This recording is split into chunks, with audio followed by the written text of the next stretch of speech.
Coming up, Valdosta city officials have a ceremony for 9/11. The Valdosta school superintendent will be stepping down. And a 28-year-old church worker is arrested for sexual misconduct with minors. Your News Valdosta starts now.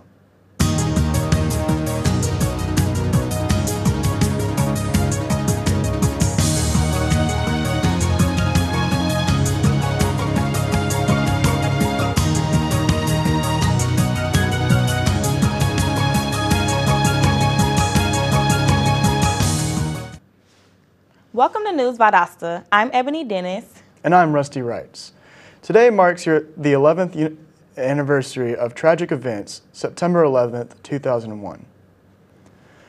This morning at 8:45, Valdosta city officials held a low-key ceremony at the fire station on Oak Street in order to honor the fallen and remember the horrific events of 9/11.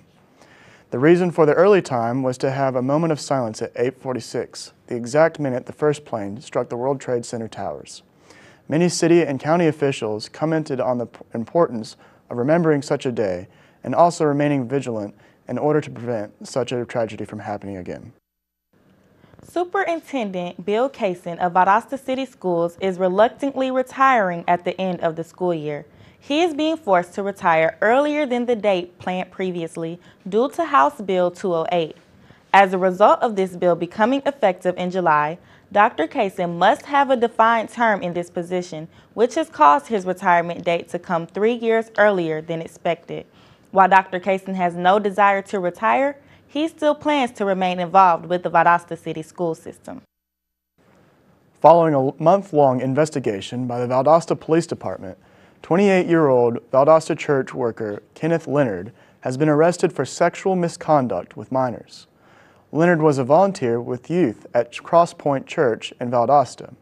He turned himself in this past Thursday following an ongoing investigation and is being held on 5 counts of sexual battery, 3 counts of child molestation, and 2 counts of electronically furnishing obscene material to minors. The victim of Leonard's misconduct ranged from age 15 to 18.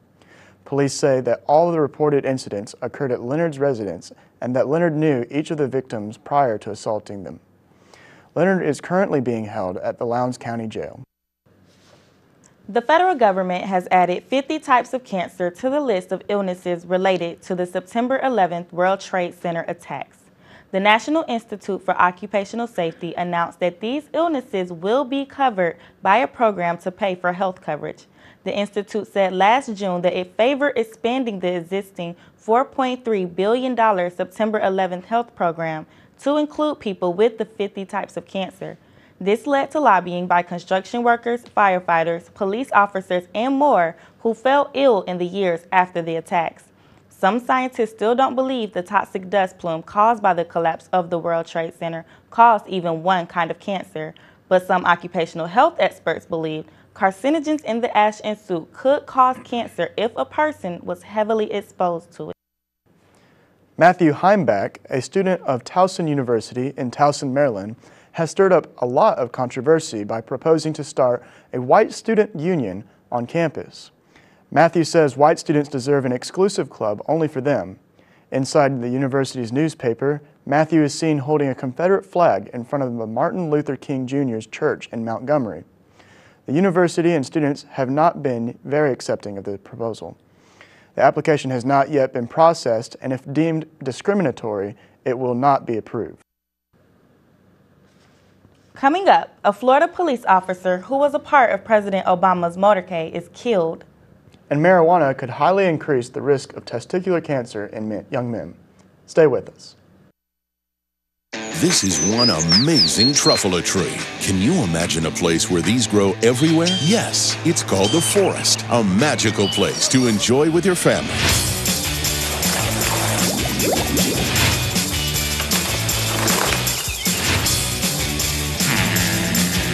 Ooh. So discover the forest and explore all the wonder that's there. Visit discovertheforest.org to find a forest near you.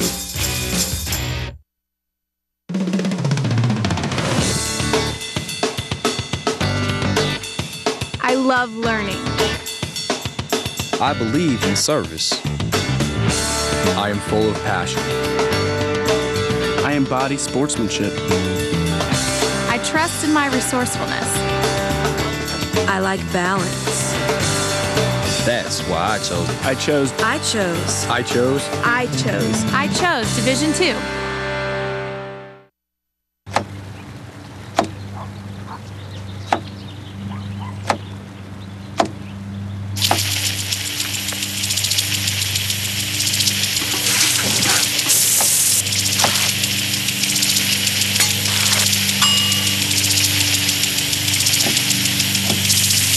Clean kitchen surfaces, utensils, and hands with soapy water. 1 in 6 Americans will get sick from food poisoning this year. Keep your family safer. Check your steps at foodsafety.gov.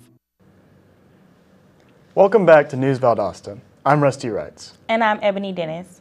A Florida police officer who was a part of President Obama's motorcade on a campaign event in Florida was struck and killed by a vehicle on Sunday. 55-year-old Officer Bruce Laurent was preparing to shut down Interstate 95 in Palm Beach County on Sunday when he was struck by a Ford F-150. He was rushed to a nearby hospital where he was pronounced dead. As of now, an investigation into the death is ongoing and no charges have yet been filed against the truck's driver. According to the White House press secretary, the president did not witness the accident but sent his condolences to the officer's family. Florida A&M University is blaming the drum major Robert Champion for his own hazing death. The school says it should not be at fault in the student's death. 26-year-old Champion died in November due to a violent hazing incident on a band bus in Orlando. The university's legal stance in the case is a motion seeking dismissal of a wrongful death lawsuit filed by Champion's family.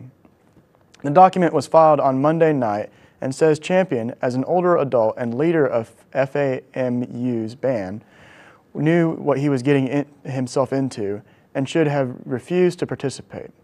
Champion's parents feel the school is partially responsible for not intervening in the hazing rituals that have occurred for many years with the Marching 100 band. 12 former band members have been charged with felony hazing in his death. They all have pleaded not guilty to the third-degree felony. Marijuana may double the risk of testicular cancer among young men, leading to tumors that are more severe, according to a new study published in the American Cancer Society. Testicular cancer occurs most commonly in young or middle-aged men. Of more than 8,500 new cases estimated in the United States this year, about 360 men will die. The cause of most cases is unknown. The rates of testicular cancer in men are increasing, as much as doubling every 20 to 30 years, while marijuana use has also increased. In the study, researchers examined the self-reported history of recreational drug use among 163 men who had testicular cancer. All were between the ages of 18 and 35 when diagnosed in Los Angeles County between 1986 and 1991. Researchers asked questions about the victims' family histories of cancer and their own use of various drugs. Researchers compared these histories to those of 292 healthy men of the same age, race, and ethnicity. Men who reported long-term usage of marijuana did not face greater risk. The findings suggest early experimental use, which would be short-term, may trigger increased cancer risk. It is suggested that young men going through puberty and experimenting with marijuana may be at greater risk. A horse has tested positive for West Nile virus in Lowndes County, making it the second veterinary case of a mosquito-generated illness in the South Health District this year. In this district, there has been no case of any human mosquito-borne illnesses this year. People throughout the area should use as many preventative methods as possible to protect themselves from mosquito bites. The Valdosta Police Department is currently investigating a burglary that took place at Apex Communications on Inner Perimeter Road. A brick was thrown through the glass entrance and $2,500 worth of cell phones was stolen. The business does not have any surveillance cameras and the alarm did not go off to immediately notify authorities. While the business has repaired the damages, many surrounding businesses have become more attentive. Taking a look at your local weather, today will be mostly cloudy with a high of 89. There will be calm winds and no chance of rain.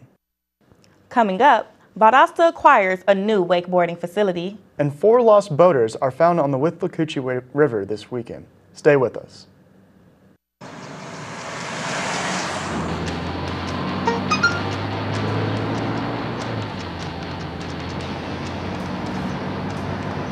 The average text takes your eyes off the road for nearly 5 seconds.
Welcome back to News Valdosta. I'm Ebony Dennis. And I'm Rusty Wrights.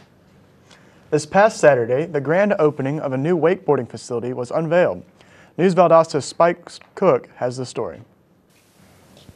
Off exit 13 on Interstate 75 here in Valdosta, a new local business is making waves. Valdosta Wake Compound, a water sport recreation complex, caters to those who enjoy finding thrills on the water. Valdosta Wake Compound was started by 2 graduates from Valdosta State University, Luke Tilt and Quinn Silvernail, and adds another exciting recreation activity to the Valdosta area. Owner Quinn Silvernail describes the compound as a place for both beginners as well as skilled riders, featuring 2 separate cable systems for either level. This would definitely be the best facility to learn for the first time. It's got a good upward pull that you don't get with a boat. It pulls you right up on top of the water a lot easier. There's no rollers from other boats. There's no waves. It's just you in the water. Even in these tough economic times when small businesses are struggling, people still want to have fun. With News Valdosta, I'm Spike Cook. 4 lost boaters were found after being trapped on the Withlacoochee River this weekend. 2 men and 2 women were left stranded after their boat ran out of fuel. The men at first left their female companions to look for help, but were unable to find any assistance. Afterwards, a bonfire was built by the lost travelers to aid the Lowndes County search and rescue in finding their location. The rescue team took approximately 3 hours to locate them. An accident between a motorcyclist and a car occurred Friday afternoon in Valdosta that resulted in a fatality. The incident occurred in the intersection of Patterson Street and Cranford Avenue at around 12:59 p.m. The initial investigation indicated that the car operator was at fault. The driver of the car struck the motorcyclist while attempting to merge onto Patterson Street. Both parties were transported to South Georgia Medical Center, where the motorcyclist was pronounced dead shortly after. The driver of the car is not yet in custody, and the investigation is still ongoing. Keeping in step with National Preparedness Month, the students of the American Red Cross and the South Georgia chapter will host an exercise called How Prepared Do You Think You Are? At the VSU Student Building on September 20th from 10 in the morning to 2 in the afternoon. This event will be designed to show students, faculty, and community members the items needed to have to be prepared in the event of a disaster. An interest meeting for the students of the American Red Cross Club will be held tomorrow at 4:30 p.m. in the Odom Library Auditorium. That's our show for today. Thanks for watching News Valdosta. I'm Rusty Wrights. Have a good day. And I'm Ebony Dennis. We'll see you next time.